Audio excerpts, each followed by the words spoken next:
Bienvenidos a un nuevo episodio del podcast Derecho para Todos de Tutores Derecho, Capacitaciones en Alianza con Gustavo Balmaceda, abogados. Contamos con nuestros panelistas permanentes, Cintia Sandoval. Hola, muy buenos días. Sebastián Muñoz. Hola, hola.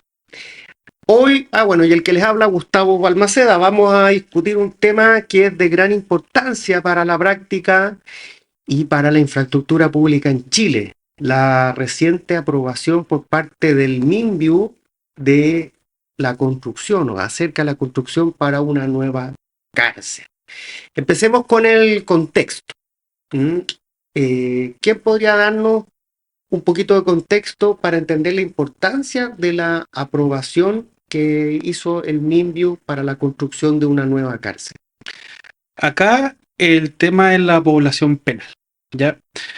Hay siempre ha estado el tema de la sobrepoblación, la verdad que siempre la ha habido. Siempre que uno pasa fuera de una cárcel, sobre todo aquí en la región metropolitana, hay una fila gigantesca, por ejemplo, de la familia, llevándole la encomienda. Sí. Es llevarle comida porque adentro, supuestamente, en algunas cárceles no habría suficiente alimento para todo, entonces le llevan, no sé, un McDonald's. Bueno. Y afuera también se pone comercio ambulante. Claro. Entonces, ¿qué pasa? Pero cuéntame, ¿este problema de la sobrepoblación ahora es más grave que antes? Sí, es más grave que antes. Actualmente hay una capacidad oficial de internos en Chile de 41.741 internos. Ese es el tope de las cárceles a nivel nacional. ¿De dónde sacaste esa estadística? Gendarmería. ¿Ya? Y 41.000, eso sería como llenar la cárcel. Todas las cárceles de Chile. Al 100%. 100%. Perfecto. Y actualmente hay una cantidad de personas privadas de libertad de 59.411. Es decir, estamos sobrepoblados en un 130%. De hecho, hay regiones de Atacama y el Maule donde la población penal ya supera el 200% de la infraestructura. Entonces, claro, nosotros tenemos de repente tenemos consultas o clientes pero esa lectura yo creo que tiene que realizarse a partir de varios puntos de vista. Me explico. Hay ciertas cárceles que formalmente, para efectos de la licitación, etcétera, dicen, no sé, en una celda caben cuatro internos. Y en realidad... no caben 4. No caben 4, cabrían 8. No sé si en las mejores condiciones, pero no estoy siendo abogado del diablo, estoy tratando de pensar en voz alta. Pero no en malas condiciones, digamos. ¿Cuál es el parámetro? O sea, yo lo estoy diciendo de forma, no sé si responsable, a propósito de visitas académicas, he logrado entrar en cárceles donde no son de acceso libre a abogados. ¿Existen que no son de acceso libre a abogados? Todas las de Chile, todas las cárceles tienen acceso para abogados, ¿cierto? Sí, para atender a sus clientes. De hecho, aquí en Santiago he tenido más problemas para ingresar en regiones prácticamente aviso la entrada, que voy a ver a algún interno, me hacen pasar y me lo traen. Me estoy expresando mal, me estoy refiriendo a que uno como abogado puede entrar a una cárcel y entras a ciertas zonas de la cárcel. Ah, sí. Ya, yo como académico he tenido acceso a lugares de la cárcel donde no tienen acceso los abogados. Ok. Un acceso adicional. Entonces, claro, estoy diciendo que he visto celdas donde formalmente son para 4 internos, donde hay harto más de 8, o sea, no estoy justificando la sobrepoblación carcelera, estoy diciendo que formalmente son para 4, pero que materialmente podrían caber 8. ¿Ya? ¿Pero en qué condiciones cabrían 8? O sea, ¿cada uno tendría su litera?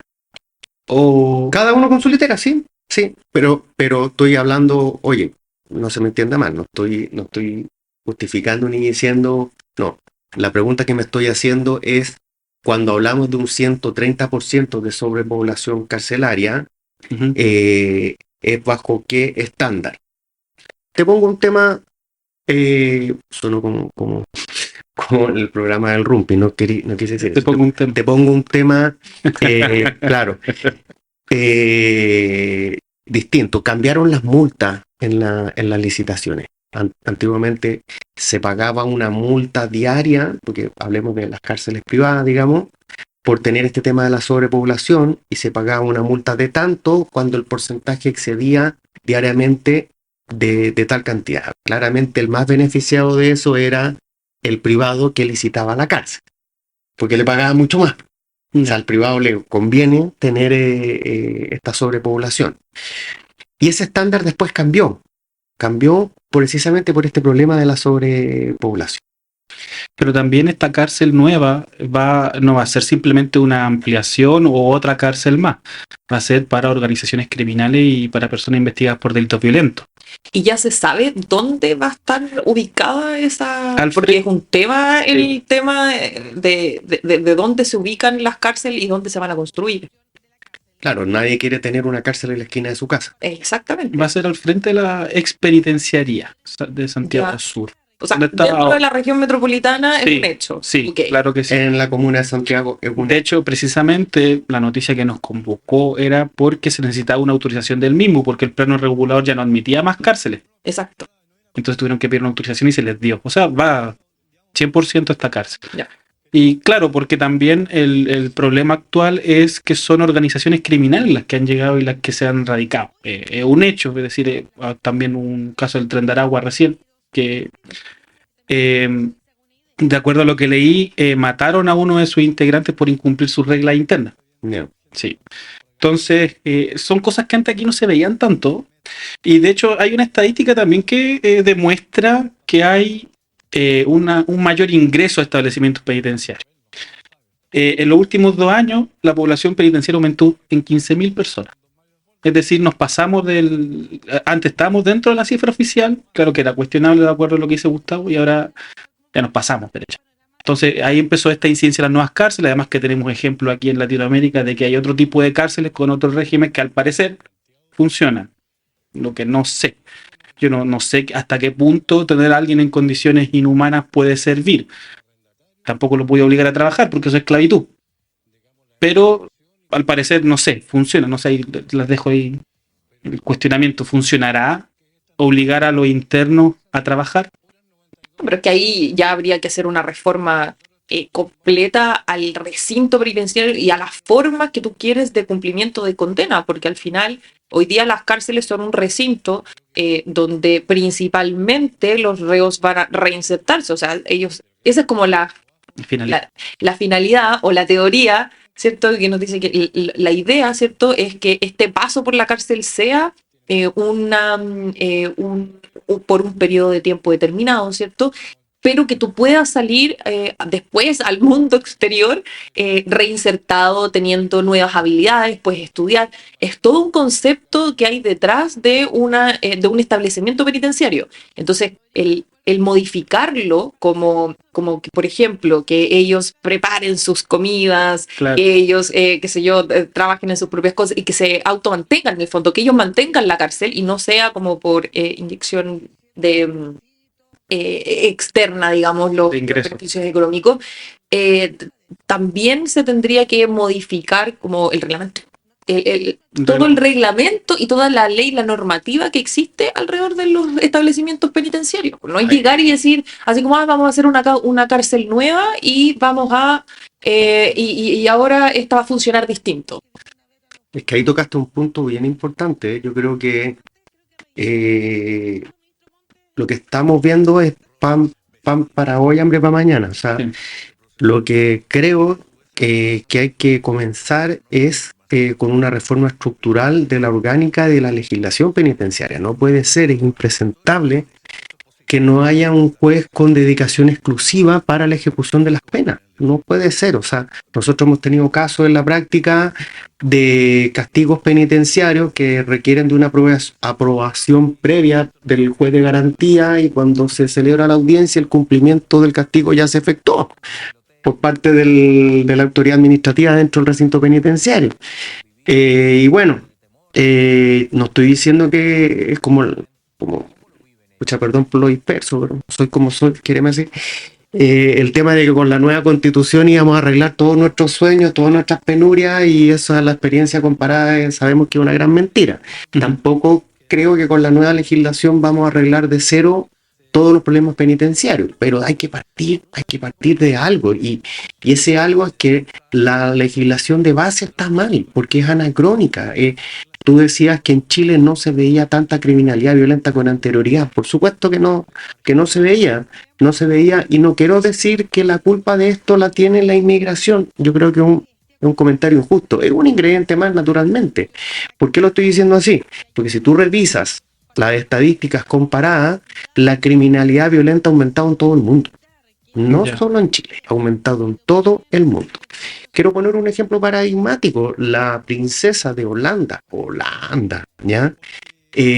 Tuvo que ir a terminar la universidad o cambiarse de universidad a España porque estaba amenazada por parte del crimen organizado. La hija del rey de Holanda, un país de primer mundo, con otra realidad, bien. Si tú examinas también, bueno, en Bruselas es la capital de la Unión Europea, que está en Bélgica, pero en Bélgica hay un puerto principal que es Amberes. Ya el crimen organizado en esa ciudad tiene a las autoridades por los pelos de punta. En Bélgica, señoras y señores. Bien, también un incremento importantísimo del problema, véanlo, son bases de datos públicas, cómo se ha incrementado el crimen organizado en Suecia. En Suecia es horrible cómo ha aumentado el crimen organizado. Bien. Siempre son países en donde se admiraban por su buen funcionamiento estructural a nivel total. Igualitario ante las clases más vulnerables, con las puertas abiertas para la inmigración. No segregaban a nadie. No segregaban a nadie. Bueno, si el tema es que una de los índices que contribuyen claramente es la apertura de frontera y la mayor circulación de personas. Pero eso no es necesariamente inmigración, eso es globalización, eso es geopolítica, son más ingredientes. O sea, y quiero ser bien responsable con los datos que estoy dando. Si tú revisas y haces una ponderación de lo que le suma y le resta a la sociedad con la inmigración, todos los datos son favorables a la inmigración. Las economías tienen que crecer. Digamos las cosas como son. El chileno medio ahora, por realizar trabajos que antes realizaba, ahora o no los quiere realizar o cobra sumas siderales que son impagables. Estoy hablando de trabajos de poca calificación. Pero tú cuando hablas del ingreso, porque ella, bueno, no estamos saliendo un poco del tema de las cárceles, pero te habla del ingreso por paso habilitado o inhabilitado. Porque los pasos en general, no quiero desviar el tema a la inmigración, que puede ser para otro podcast. Sí. Estoy hablando de que no es necesariamente la razón fundamental del aumento de la criminalidad y del aumento de la violencia en la criminalidad, el tema de la inmigración. El gran influyente en esto es la globalización. Y lo estoy diciendo porque la criminalidad ha aumentado en todo el mundo, no solo en Chile, en países del primer mundo y en países del tercer mundo. Entonces, al final, esta nueva cárcel vendría siendo, no sé, como una especie de remedio. Una especie de remedio frente a este nuevo fenómeno, porque también... Claro, yo lo llamo como la vacuna del COVID. Claro, o sea, sí, de este año, pero sí, después para las nuevas cepas, claro. Porque, claro, ahí qué es lo que pienso, porque las personas que vienen, que están en organizaciones criminales derechamente, son asociales, no se adecúan. Ellos viven de acuerdo a el enemigo de Jacobs. Sí, ellos viven de acuerdo a sus propias reglas, la mayoría al menos. Sí. No son, no es por segregar a nadie, pero usualmente son personas muy violentas y poco reinsertables. De hecho, incluso hasta estaba revisando antes de entrar acá en Noruega, tienen cárceles especiales para este tipo de personas porque no se adecúan, no son capaces de asumir responsabilidades de hacer su cama, de cocinar, no. Entonces los aísla. Ya están este tipo de problemas y llegan estas personas, o claro, sean de la nacionalidad que sean, se ingresan a una cárcel y la cárcel se contamina y el salvajismo propio de una cárcel aumenta, porque una cárcel, por ejemplo, la que siempre dicen que es la cárcel VIP, la Capitán Llaver, ¿cuál es la diferencia con Santiago 1? En estructura, un par de centímetros de la litera. En Capitán Llaver tienen 3 centímetros de litera y en Santiago 1 tienen 2. La diferencia radical ahí es la gente.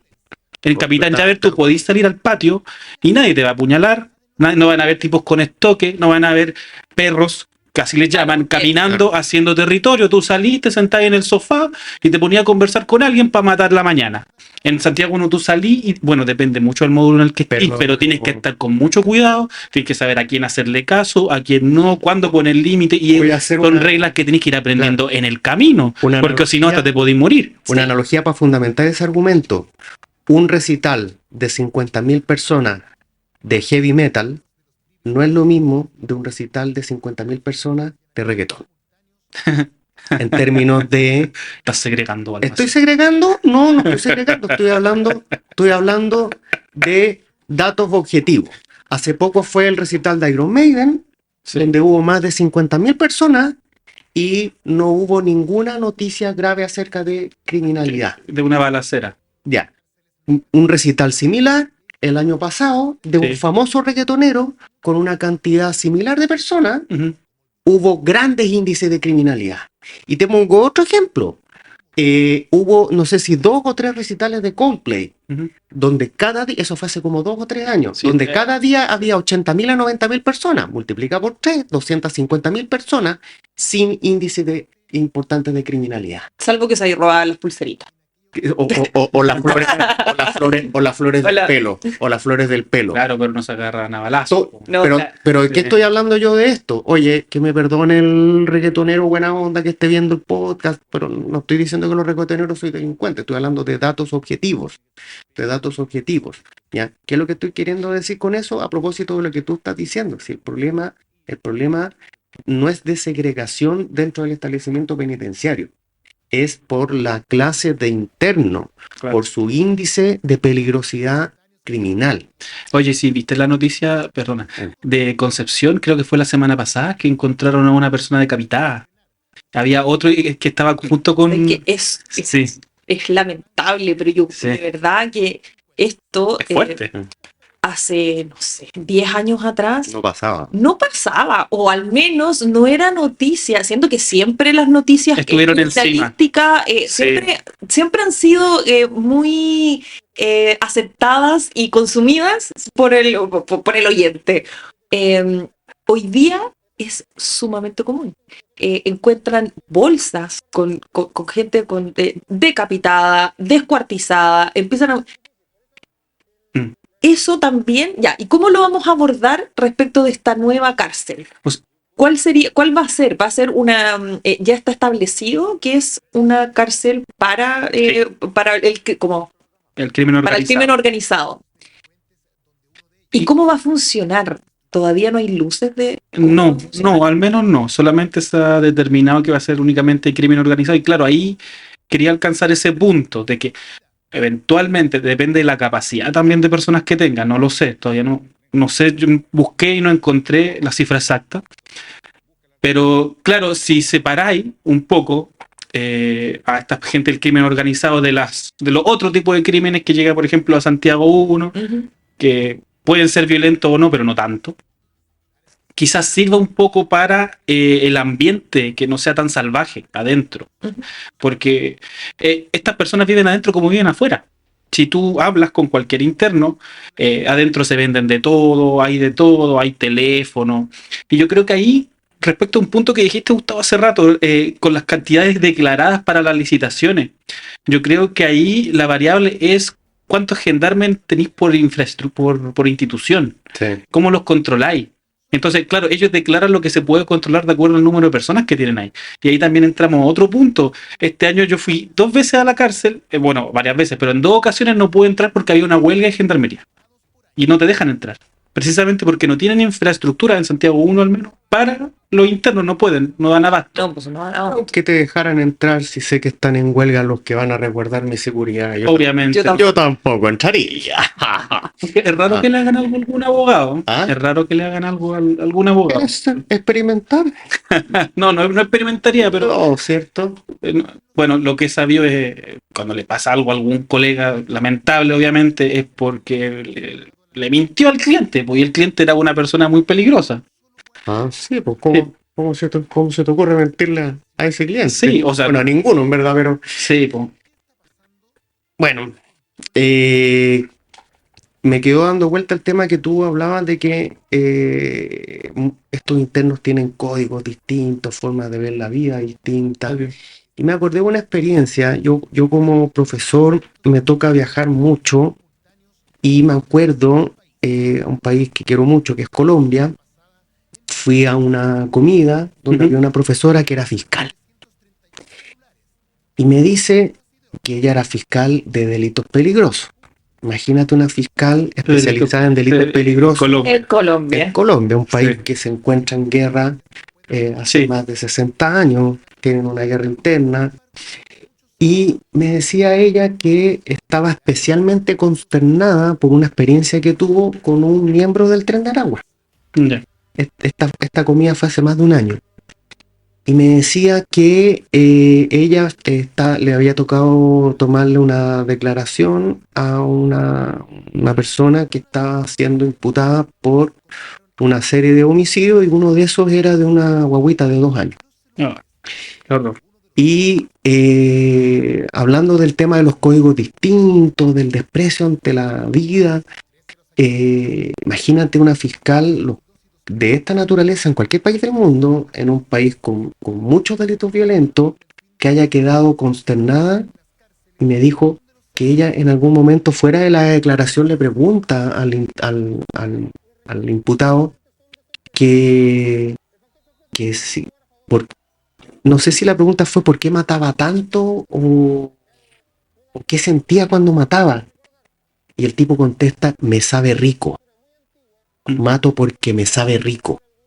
Entonces, aquí viene la reflexión frente a lo que estamos planteando, que no es segregar, no es discriminar, y que nos pongan en los comentarios qué piensan ustedes, cómo tratamos a un interno, siendo respetuoso de los tratados internacionales de derechos humanos, porque no va a faltar el oyente, con todo respeto, estamos en democracia, por favor los comentarios respetuosos, que diga por qué tengo que respetar los derechos humanos de una persona que no respeta los derechos humanos de otro y que siente desprecio por los derechos humanos de otro.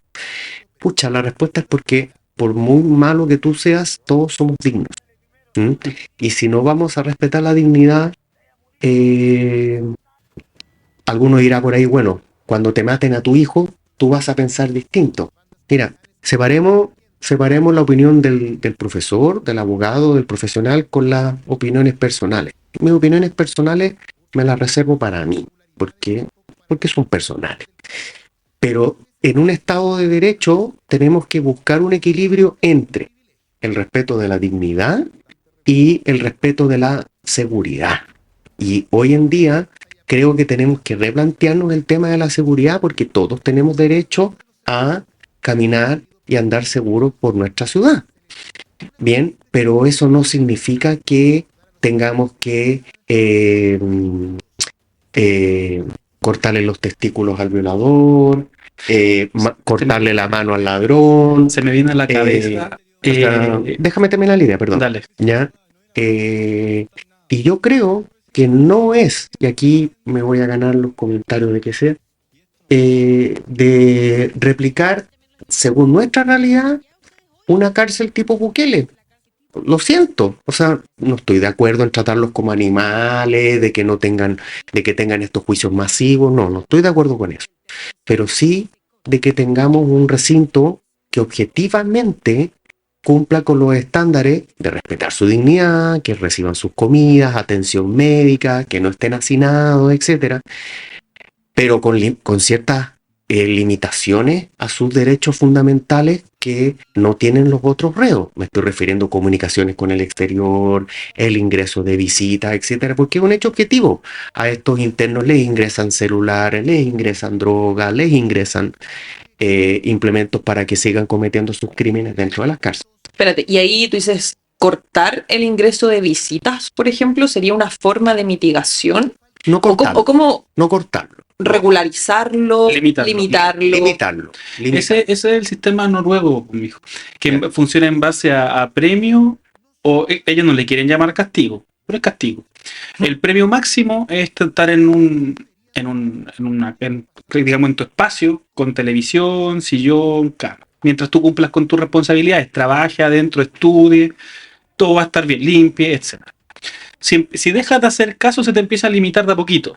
Primero te quitan la tele, luego te van a dar un espacio más chico, te asignan más, hasta que te llevan ya, si ya no haces caso y eres una persona irreinsertable, ya estás corrupto, te mandan a estas cárceles que son como las que tenemos nosotros, derechamente. Quizás, obviamente, mejores condiciones, no tan feas, pero sigue siendo como la misma estructura de cárcel. Ya pasamos derechamente a una cárcel. ¿Por qué? Porque, claro, de a poco, de acuerdo al perfil y a la forma en que se despliega, se le van restringiendo, se le van poniendo límites. Cada vez se le coartan más sus derechos, hasta el punto en que llega como a lo mínimo indispensable que lo mantenga digno. Y ese es yo encuentro que es un buen baremo, porque claro, como dices tú, esas otras cárceles donde esos juicios masivos es horrible. Es horrible. No un juicio masivo. Sí. ¿Cómo defendía a alguien si están... Es imposible, no se puede. Yo vi una imagen, eran, no sé, vi una cifra por decirla. Estaban de rodillas, con calzoncillo, en un video por Zoom, ¿no? Eso es una pantomima.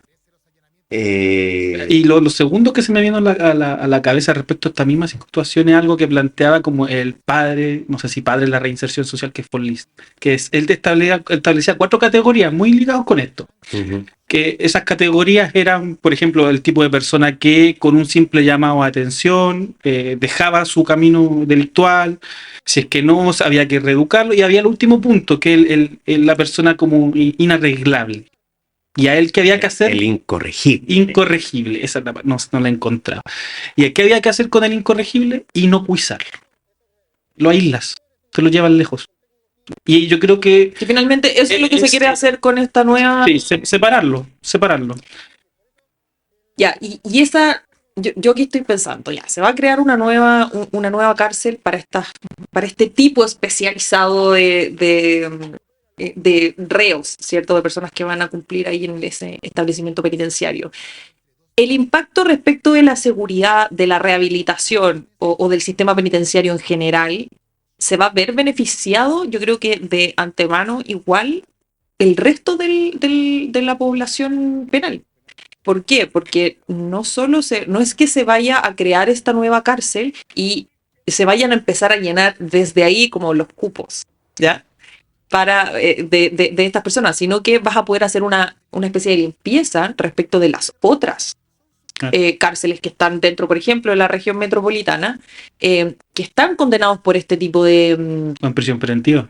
O incluso en prisión preventiva. Entonces vas a poder hacer una especie de limpieza y sí los protocolos, por ejemplo, de seguridad o tal vez los protocolos de reinserción o los programas que hay, tal vez incluso puedan llegar a funcionar. O sea, yo no sé si es, aquí dándole vuelta, yo no sé si es tan pan para hoy y hambre para mañana. Yo creo que también sería una forma de poder lidiar, porque hoy día es un hecho de que todas las cárceles están más allá de su máxima capacidad. Hay algunas en el sur que no, pero son como la comuna que está... Claro, y son las un pueblito pequeño. Y ahí, bueno, claro, el dato en penalista, ahí claro. Me lo reservo. Que te dejan entrar el McDonald's. Eso yo lo he visto en una cárcel. Que es bien pequeña. Ya, pero reclusos y todos son amigos. Pero en el 95% de los establecimientos penitenciarios no es esa realidad. No, esa no es la realidad. Entonces, esa no es la realidad. Entonces, si se logra, ¿cierto?, crear esta pero ahí también vamos a tener que ver cómo va a funcionar la administración. Ya, ahí hay muchos factores externos que puedan llegar a incidir en la administración propiamente tal.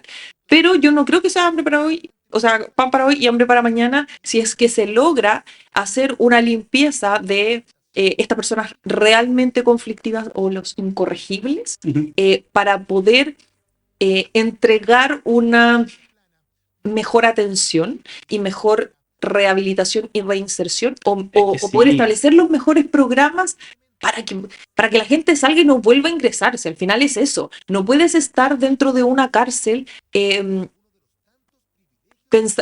como en una especie de guerra, de estar cuidándome la espalda, o sea, está bien, está peligroso, pero yo aquí no salgo mirando para atrás todo el rato para saber si me van a apuñalar. O sea, no saldría de mi casa. Entonces, si esa es la realidad de los establecimientos penitenciarios, hay que hacer algo, porque en el fondo se está contaminando toda la población penal o la gran mayoría de la población penal que están en contacto con estos reos y en el fondo se van a podemos lograr hacer un poquito más. Es súper salvaje estar dentro de un establecimiento penitenciario, la mayoría, la penitenciaría y Santiago 1 incluso. De hecho, me acuerdo hace poco, no me acuerdo, parece que fue con el caso de Hermosilla, que lo habían mandado a Santiago 1 primeramente, Sí. Y después lo cambiaron a Sí. Capitán Llaver. Oye, pero yo pensaba, independiente de la opinión que pueda tener del caso, etcétera, él como ser humano, lo manda a Santiago 1.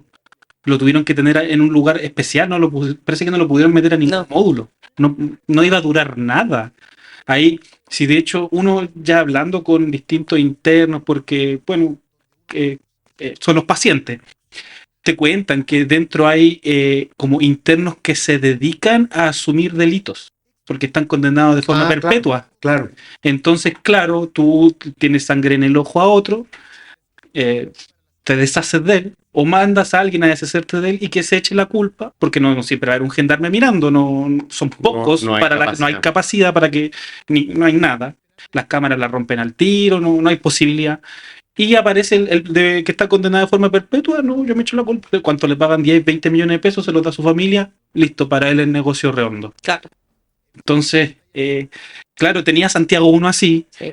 Santiago 1, No, o sea, y Santiago 1 tenía de todo, o sea, tenía desde traficante hasta un caballero que hizo una estafa y lo tiráis ahí a Santiago 1. O uno que vendía cosas piratas en el suelo. O alguien que tiró un bolso, un cabrito, que está con necesidad, qué sé yo, tiró un bolso, robo con violencia, prisión preventiva, vaya a Santiago 1, al tiro. Y ahí lo metí en todo este engranaje. Sí, por eso y la es familia una guerra. La familia que se comunica contigo desesperada, tú lo vayas a ver y estás asustado, tiritando, por favor, sáqueme de aquí. Uy, es terrible. Es terrible como ese ambiente. Y claro, pues son estas organizaciones los que envenenan aún más ese lugar. Así que, bueno, ojalá resulte esto de separarlos, que sea para separarlos. Ojalá sea para sí. Yo creo que eso sería una súper buena medida para poder generar mejores condiciones para la población penal y se van a ver beneficiados todos al final. Ojalá. No sé si... Sí, yo creo que puede ser un aspecto súper positivo. Si lo que me quedé pensando es ¿a qué nos referimos con limpieza? Claramente entendemos que es separar según el grado de criminalidad. Sí. Lo que estaba pensando es el error existe. Yo por eso básicamente estoy en contra de la pena de muerte, obviamente porque no es digna, pero también por el tema del error judicial. Está demostrado en toda la experiencia comparada que han habido errores judiciales con pena de muerte, como le devuelven la vida a esa persona, pero estoy pensando en el error en la limpieza. ¿Qué pasa con nos equivocamos con uno? Porque ojo que la vida digna no puedes cuantificar la vida. Tú es tan digno el enfermo como el sano, el joven como el viejo, etcétera. Entonces, ¿qué pasa con me equivoqué al trasladar a un interno a esta nueva cárcel para reeducarlo o para claro, imagínate un muchachito por microtráfico. Se me ocurren muchas cosas, pero el sistema se equivocó al recalificar y se contaminó a este sujeto. ¿Cómo nos hacemos cargo de eso? Entonces ahí viene el problema del mal menor. Entonces, claro, que no podía. Es súper sensible no también. Yo sé que porque esa persona tiene familia, Eso es. Yo sé que estoy poniendo pelos en la sopa, pero lo que estoy tratando de decir es que cómo nos hacemos cargo de manera integral del problema. Y ahí vuelvo al tema de cambiar la legislación antes de cambiar la infraestructura. No sé. Puedo estar el reglamento penitenciario, un decreto. Ojo que hay un hay un tema ahí de obligaciones internacionales asumidas por el Estado de Chile a propósito de los tratados de derechos humanos. Y uno, creo yo, un derecho humano que es muy relevante es el respeto al debido proceso. Dentro de eso el principio de legalidad, y dentro del principio de legalidad es que exista una ley de ejecución penitenciaria, y en Chile es un reglamento. A ver, expliquémosle eso a nuestros oyentes. ¿Qué implicancia práctica tiene eso? ¿Qué importa que sea un reglamento y no una ley? A ver, lo primero es que no tenía un tribunal que vele la situación de los internos. Ya, O sea, existe, pero no es su única dedicación. No es su única dedicación, y siempre que va a consultarle al juez de garantía, no es que sea un tema de gendarmería. Oiga, ¿sabes que necesito trasladarlo? No es que te lo tiene que ver gendarmería. Y va con gendarmería, no es que tiene que pedirlo al juzgado de garantía. Y va ahí donde el juez de garantía, mira lo que me dijo gendarmería. Y el juez me dice, es que sabe que tenemos un instructivo de la Corte Suprema en que nosotros no podemos opinar o darle directriz a gendarmería. Entonces, y queda ahí, ofíciese. ofíciese. De amparo. Y ese es el problema, que se vaya a ser amparo. Y tenéis que ahí un recurso de amparo, una acción constitucional rápida y efectiva. Rápida y efectiva, sí, funciona. Efectiva, Funciona. Pero eso es lo que ocurre. O sea, son causas que tienen prioridades y se presentan directamente ante las cortes, no ante los tribunales ordinarios. Entonces, obviamente hay una mayor celeridad. Se ingresan y se ven muy rápido, ¿ya? Dentro de unas semanas. Sí, pero un parche. Es una solución parche, pero dentro funciona. Efectiva, pero uno necesita un tribunal dedicado. Como la ausencia de tribunales administrativos se siente, también se siente la ausencia de tribunales de ejecución, que en todos los países, la mayoría de los países del mundo hay uno. Aquí no. Exacto. Hay un proyecto de ley ahí, pero no veo, no siento que avance como debería hacerlo. Uh-huh.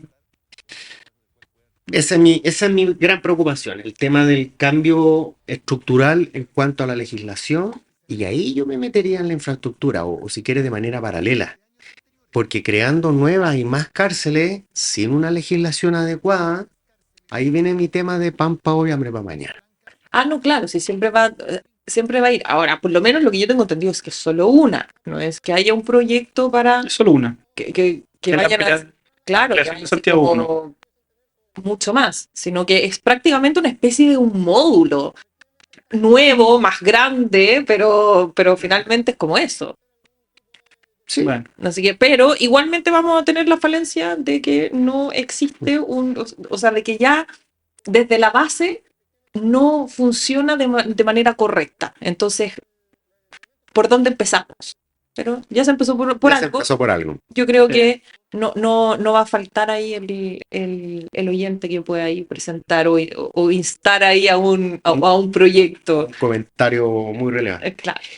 Bueno, para cerrar el capítulo de hoy, le pido a cada uno que nos dé un pensamiento final acerca del tema. Mira, cuando uno habla de personas privadas de libertad, todos piensan, no, hay que negarles sus derechos humanos, pero cuando le pasa a un familiar, la percepción cambia harto. Por favor, ayúdalo. Todos somos potenciales delincuentes, hay que decirlo. Y ni siquiera, si de hecho, yo me acuerdo haber hablado con hartos colegas defensores, y pasa mucho lo que tú dices del error judicial. Hay gente que no hizo nada y termina privada de libertad. Hay un número, no me acuerdo cuál, pero hay un número de personas que estuvieron en prisión preventiva y después fueron absueltas. Sí. Entonces, el que esté libre de pecado que lance la primera piedra, nadie la lanza. ¿Ya? Así que una reflexión de que todos somos seres humanos. Oye, tú siempre pides boleta, nunca has comprado nada botado en la calle, nunca te has colgado del internet del vecino. Por favor. Todos hemos sido directa o indirectamente delincuentes, porque infringir la ley penal básicamente es ser un delincuente. Entonces ese es el llamado por mi parte. Y Cintia. Sí, yo creo que hay que ser... nunca se debe dejar de ser persona. Yo creo que ese es el llamado o la reflexión. Hay que tratar de que la empatía no nuble nuestro pensamiento. ¿Ya? Así como la falta de empatía que nos haga así como esos sentimientos en donde se nublen y no puedas llegar a ser empático con otra persona. Yo creo que partiendo por ahí, para mí la empatía es lejos lo mejor que existe del ser humano, y no perdiéndola, yo creo que muchas cosas se solucionan. Porque cuando eres capaz de ponerte en los zapatos del otro, pero de manera real, no de manera así, obvio, yo te entiendo, la verdad es que podemos hacer que esto que esto funcione. Siguen siendo Que hayan personas soluciones. y podemos trabajar para poder solucionar y poder ayudar, si al final es eso. Claro. Si están ahí para poder ayudarlos, no para castigarlos aún más. Claro. Bueno, muchas gracias por su aporte. Esto ha sido Derecho para Todos, donde cada semana buscamos entender mejor nuestro sistema legal. Los esperamos en el próximo episodio. Recuerden de vernos en YouTube y en Spotify. Muchísimas gracias. Que estén bien, adiós. Chao, nos vemos.